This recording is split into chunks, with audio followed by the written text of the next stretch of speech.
नमस्कार, आप सभी का बहुत स्वागत है। आप देख रहे हैं भारत 24। आपके साथ मैं हूं प्रिया सिन्हा और वक्त है जवाब देना पड़ेगा का, जिसमें आज बात होगी उस सवाल की जो कि इस वक्त दुनिया के सामने है। क्या दुनिया जंग के मुहाने पर खड़ी है? क्या एक बार फिर वर्ल्ड वॉर छिड़ने वाला है?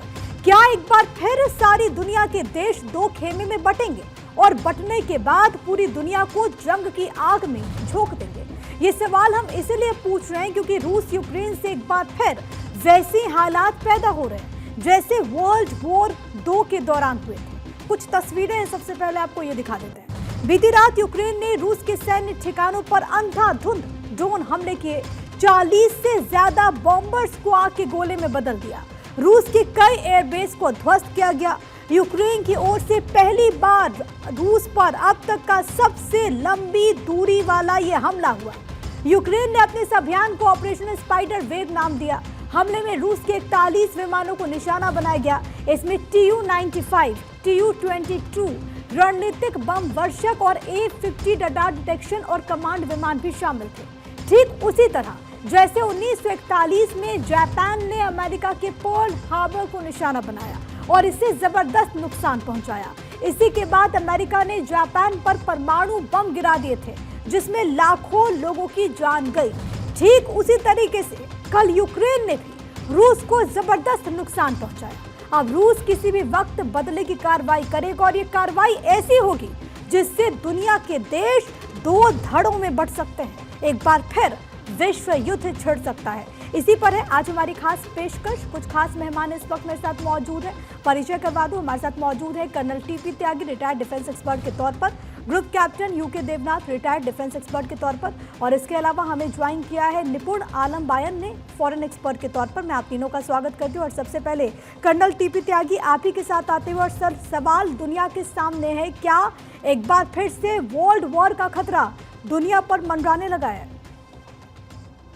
जी बिल्कुल, इसका अंदेशा है क्योंकि रशिया में जो लोग हैं वो ये कहने लगे हैं कि अमेरिका को पर्ल हार्बर में इतना नुकसान नहीं हुआ था जितना रशिया को हो चुका है। अगर स्टालिन रहे होते तो अब तक उन्होंने न्यूक्लियर अटैक कर दिया होता। इस तरह का दबाव पुतिन के ऊपर रशिया में है। एक बात। दूसरी बात, जो यूक्रेन है, यूक्रेन ने जो ये हमला किया है इसमें उसने कहा कि मैंने 40 उनके long range nuclear capable bombers को तबाह कर दिया। ये यूक्रेन ही तो कह रहा है। रशिया ने तो इसकी पुष्टि नहीं की। रशिया ने तो कहा है कि कैजुअलिटी कोई नहीं हुई, नुकसान हुआ है, बर्निंग है, जो आग थी उस आग को बुझा लिया गया है। लिहाजा वेस्टर्न कंट्रीज के जो ये नैरेटिव है इनको वर्बेटम मान लिया जाए ऐसा नहीं है। अगर उनको वर्बेटम मान लिया होता तो अब तक पुतिन की 3 बार हत्या हो गई होती। वो तो जाने कब से कह रहे थे कि पुतिन को अल्जाइमर की बीमारी है, पुतिन चल नहीं पाते हैं, उनको तो डिसेबल्ड हो गए हैं वगैरह वगैरह। तो हम इस बात को मानने को तैयार नहीं। हाँ, वैसे भी जो कुछ यूक्रेन कहता है उसका 5-7% ही सही होता है। मान लेते हैं कि उनके 7-8 जो बॉम्बर्स हैं वो तबाह हो गए। उनके पास करीब 90 लॉन्ग रेंज के न्यूक्लियर कैपेबल बॉम्बर्स हैं, जिसमें Tu-22 है, Tu-95 है, Tu-160 है। इसमें से मान लीजिए अगर 10 तबाह हो गए तो यानी कि करीब 10% तबाह हो गए। इसका ये मतलब तो नहीं अगर एक पहाड़ में से 2 बोल्डर टूट के गिर जाए तो ऐसा तो नहीं कि पहाड़ का कद कम हो जाता है।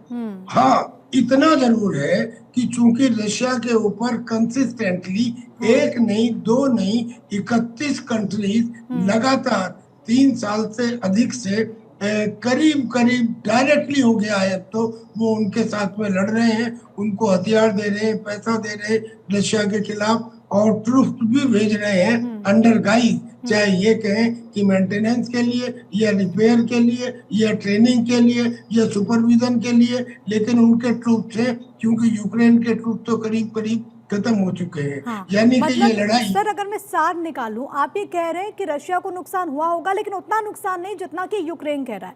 मेरे पास कुछ Certainly. डेटा है जो आप कह रहे हैं, और खास तौर पर जो नाम सामने है Tu-95, 1950 के दशक का ये पुराना विमान है, लेकिन अब भी ये क्रूज मिसाइल ले जाने में सक्षम है। Tu-22 एक हाई स्पीड विमान है, खास तौर पर मिसाइल कैरी कर सकता है। A-50 एक दुर्लभ और महंगा जासूसी विमान है, और रूस के पास लगभग 10 ऐसे विमान है।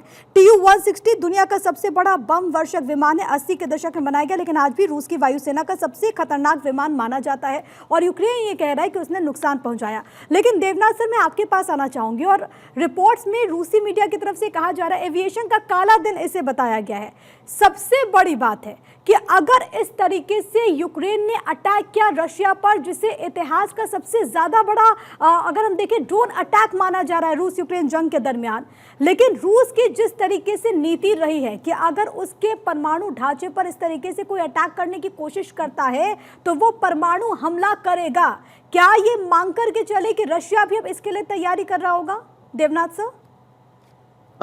प्रिया जी, सबसे पहले तो ये बात है कि आज और कल इस्तांबुल में दोनों देशों के बीच में शांति वार्ता पर बात होनी थी। तो शायद पुतिन आज और कल बहुत बड़ा कोई कदम नहीं लेंगे, क्योंकि वो अपनी तरफ से पूरी कोशिश करेंगे कि आज और कल की जो शांति वार्ता है उसमें कोई खलल ना पड़े।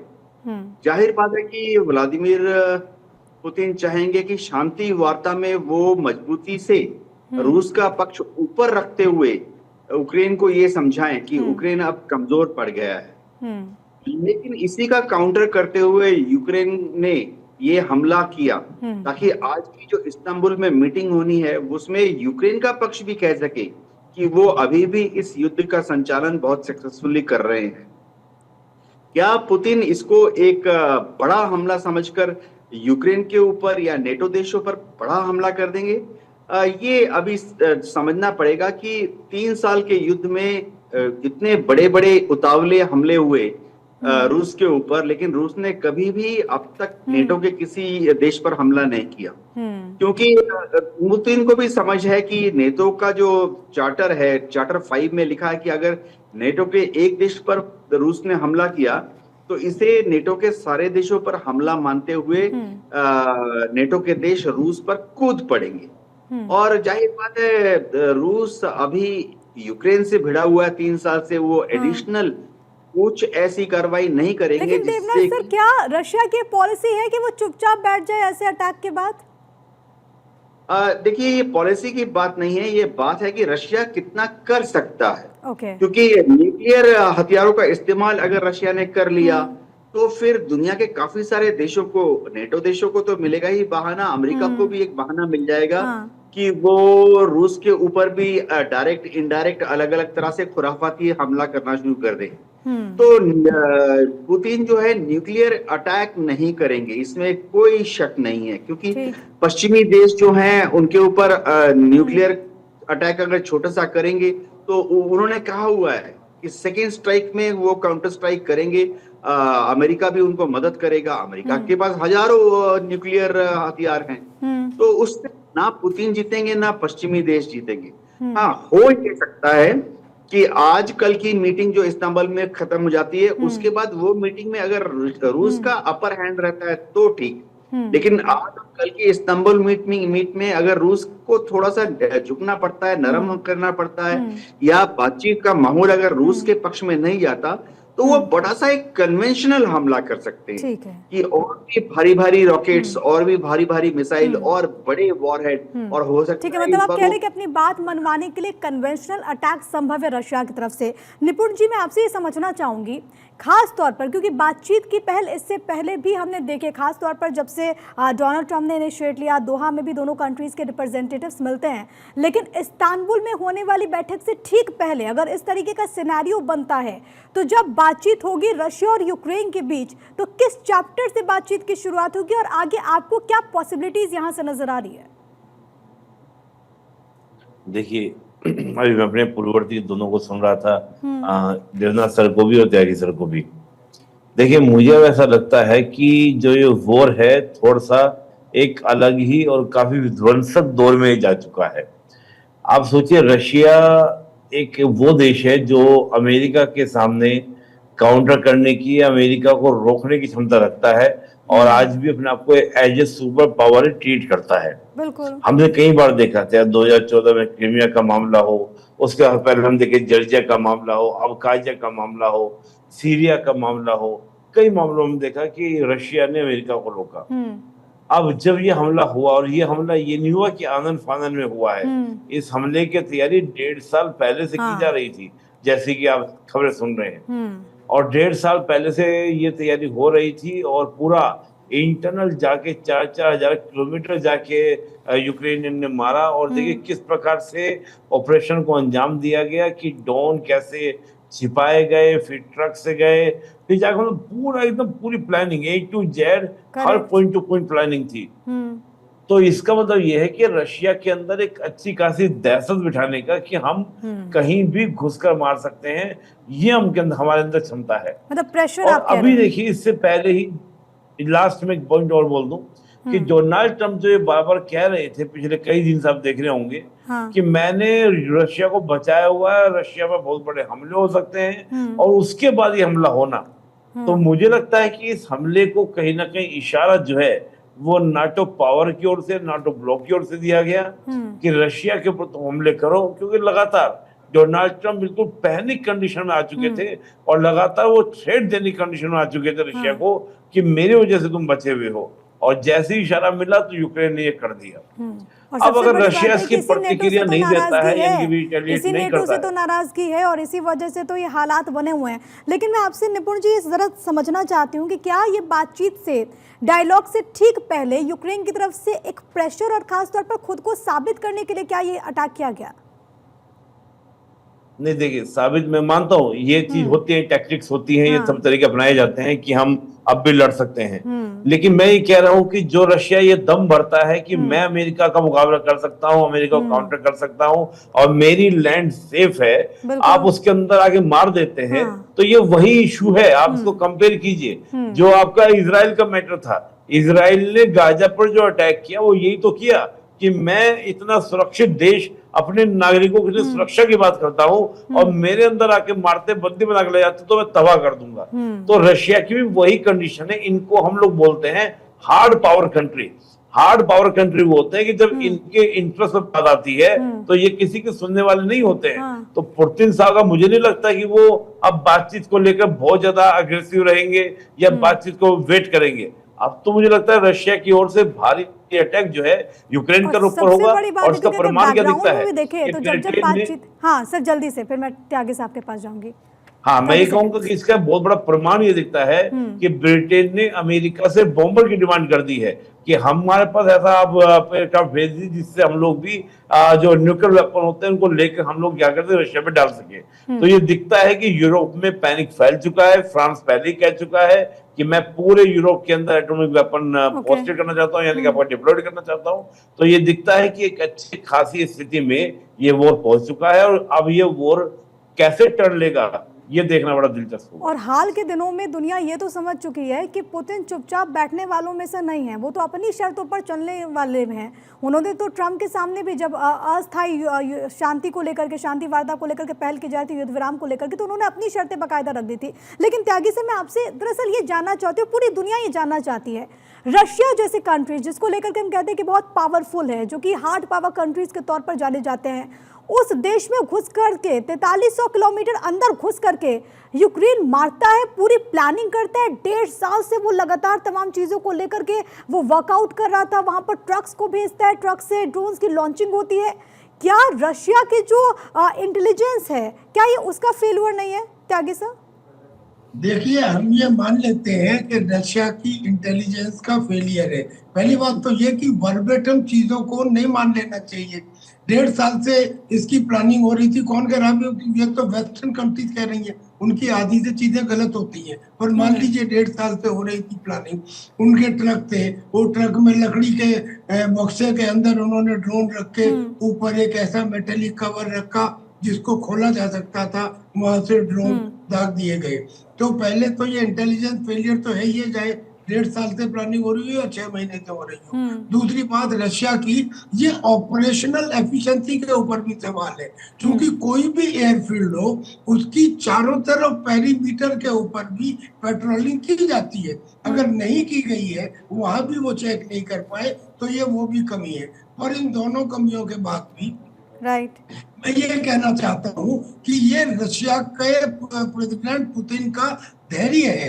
उन्होंने एक तो पहले इसको वार नहीं कहा, उन्होंने इसे स्पेशल मिलिट्री ऑपरेशन कहा। और जहां तक बची घुस के मारने की बात कि साहब ये घुस के 4000 किलोमीटर पे कर दिया तो कोई बहुत बड़ी बात हो गई। क्यों? अमेरिका में 9/11 नहीं हुआ था क्या वो अमेरिका में घुस के नहीं हुआ था? हमने पाकिस्तान को घुस के नहीं मारा क्या? एक दफा आप ये लेकिन काम पाकिस्तान और रशिया में फर्क तो है ना, पाकिस्तान और रशिया में फर्क तो है। मान लेते हैं रशिया में घुस के उसने मारा, लेकिन अब उसे काउंटर अटैक झेलना पड़ेगा। मैं तो बल्कि ये देख रहा हूँ कि जैसे अब इस्तांबुल में मीटिंग होने वाली है और हमारे को पैनलिस्ट ने कहा कि उस मीटिंग की वजह से यूक्रेन ने तो अटैक कर दिया इसलिए क्योंकि वो उस मीटिंग में दिखाना चाहता है कि मेरे में अब भी ताकत है, और रशिया अटैक नहीं करेगा इसलिए कि वो ये दिखाना चाहता है कि मैं पीस में इंटरेस्टेड हूँ। ये लॉजिक समझ में नहीं आया। इस लॉजिक के हिसाब से जब भी कभी पीस टॉक होती हैं तो उसमें दोनों वारिंग कंट्रीज अपनी अपनी पोजीशन को स्ट्रॉन्ग दिखाने का प्रयत्न करते हैं। मुझे लगता है कि रशिया भी ये दिखाने का प्रयत्न करेगा। 2-4-6 घंटे में आपको ये चीज समझ में आ जाएगी। बगैर न्यूक्लियर के मैं पूरी तरह से सहमत हूँ देवनाथ जी से कि न्यूक्लियर अटैक नहीं होगा, लेकिन अभी तक रशिया ने अपने बहुत सारे हथियारों का इस्तेमाल कहाँ किया है? ऑर्शनिक मिसाइल तैनात तो कर दी है उसने बेलारूस में, लेकिन कहाँ है?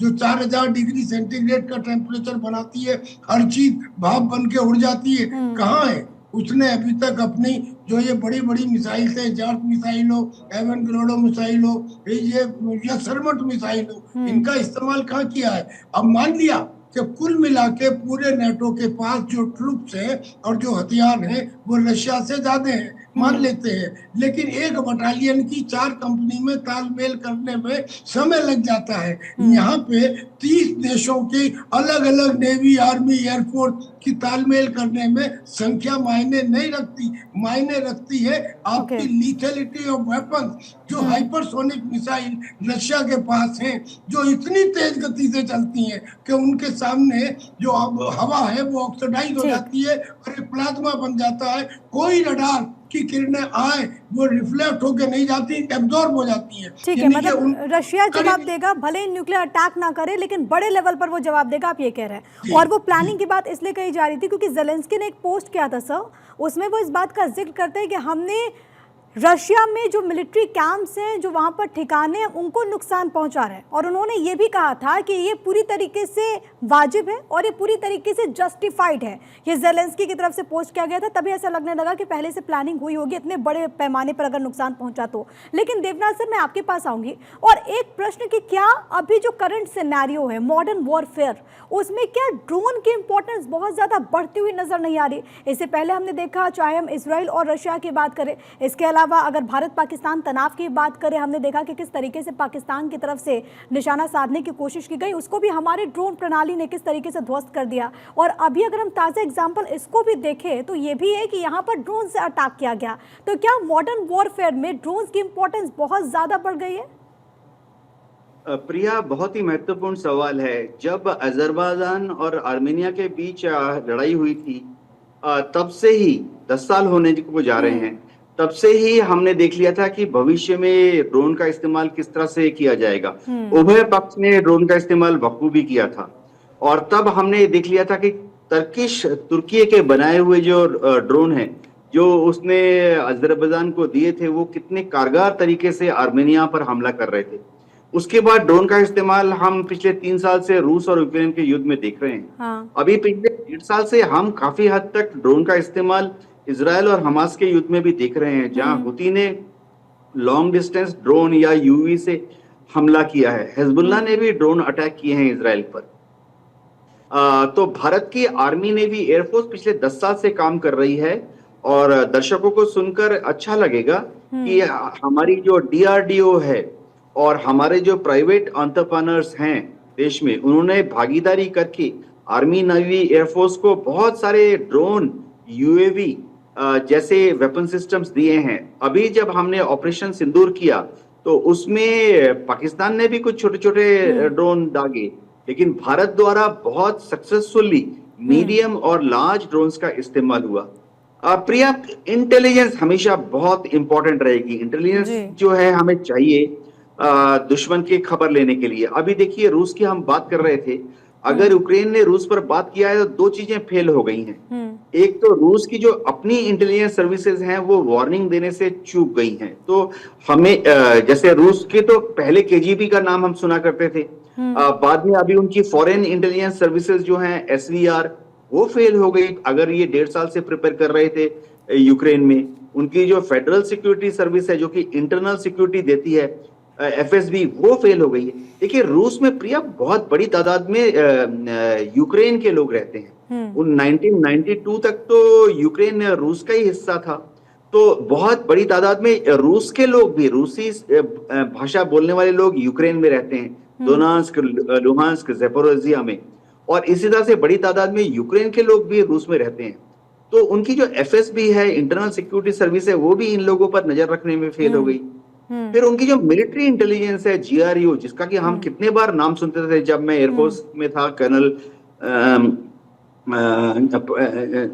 जब मैं एयरफोर्स में था तो हम हर रोज केजीबी और जीआरयू का नाम सुनते थे। वो भी फेल हो गए। तो भारत को कुछ करना पड़ेगा कि हमारी इंटेलिजेंस एजेंसीज जो हैं, चाहे रॉ हो, चाहे इंटेलिजेंस ब्यूरो हो, इनको बहुत अच्छी तरह से दुश्मन पर नजर रखनी पड़ेगी। बिल्कुल, ये तमाम अहम पॉइंट्स हैं जिसका जिक्र भी आप कर रहे हैं। लेकिन निपुण जी, मैं आपके पास आ रही हूँ और सवाल अब अमेरिका को लेकर के है, क्योंकि वो अमेरिका जो कि लगातार ये कह रहा है कि लेट्स टॉक ऑन ट्रेड करते हैं, उस अमेरिका के लिए कितना बड़ा झटका, खास तौर पर जब वो कोशिशें लगातार कर रहा है कि किसी तरीके से शांति स्थापित हो जाए। हालांकि वो दिखाने की तो यही कोशिश कर रहा है। बीते दिनों जब रशिया ने अटैक किया था यूक्रेन पर, तो ज़ेलेंस्की ने कहा कि इसके लिए कोई अगर जिम्मेदार है तो वो ट्रंप जिम्मेदार है इस पूरे गतिरोध में। और ये हालिया जो एपिसोड हुआ है उसमें अमेरिका के रोल को आप कैसे देख रहे हैं, और जो इनिशिएट ट्रंप ने लिया था उसको ये कितना बड़ा झटका माने? नहीं, देखिए, मैं तो इसको ये लेके चल रहा हूँ कि ये अमेरिका के इशारे पे ही हुआ है, क्योंकि जिस प्रकार से मैं डोनाल्ड ट्रंप के हम पिछले दिनों के आप उठा के देखिए और थोड़ा सा वो रैशनल तरीके से उनका एनालिसिस करेंगे तो डोनाल्ड ट्रंप क्या कह रहे हैं? डोनाल्ड ट्रंप ये कह रहे हैं कि मैंने पुतिन को बचाया हुआ है, रशिया को बचाया हुआ है। अगर हम लोगों ने इशारा कर दिया होता तब तक बहुत वहां पे आग से खेल रहा है पुतिन, यानी कि जो रशिया है वो आग से खेल रहा है। क्या मतलब इस मैसेज का? और आप इतने समय से प्रिपरेशन कर रहे थे तो आप वेट कर रहे थे। अब ये निश्चित रूप से बात है, ऑपरेशन पहले से तैयार हो रहा होगा, वहां पे लकड़ी के आपने घर बनाए जिसमें जाके ड्रोन को आपने छिपाया, फिर आपने ट्रक्स ऐसे पकड़े जो ट्रक सेल्फ डिस्ट्रॉय हुए, और ट्रक भी क्या था आपका, एआई से चल रहे थे। ये ड्रोन को निकालने वाला कोई और नहीं था, ट्रक में थे। ट्रक से निकलते जो वीडियोस हमारे सामने आ रहे हैं, ये दिख रहा है कि कितना प्लानिंग से ऑपरेशन हुआ है। और क्या यूक्रेनियन इतनी ज्यादा टेक्नोलॉजी रखते हैं? मैं इस बात को मानने को तैयार नहीं हूँ। तो मैं ये मान रहा हूँ कि कहीं ना कहीं जिस प्रकार से बार बार पुतिन और ट्रंप की जो बातचीत का रिजल्ट हम देख रहे थे कि पुतिन आकर वो रशिया ट्रंप आकर पूरी दुनिया के सामने बोलते थे कि मैंने 2 घंटे बात की पुतिन से। तो कीपिंग इट शॉर्ट, आप ये कह रहे हैं कि इसमें अमेरिका के रोल से भी इनकार नहीं किया जा सकता, ये भी संभावनाएं हैं। वक्त हमें इतनी की इजाज़त देता है। आप तीनों का बहुत शुक्रिया हमारे साथ इस चर्चा में शामिल होने के लिए। सवाल ये है कि क्या एक बार फिर से वर्ल्ड वॉर का खतरा दुनिया के सामने मंडराने लगा है, क्योंकि दोनों ही देश में से कोई भी पीछे हटने को राजी नहीं है।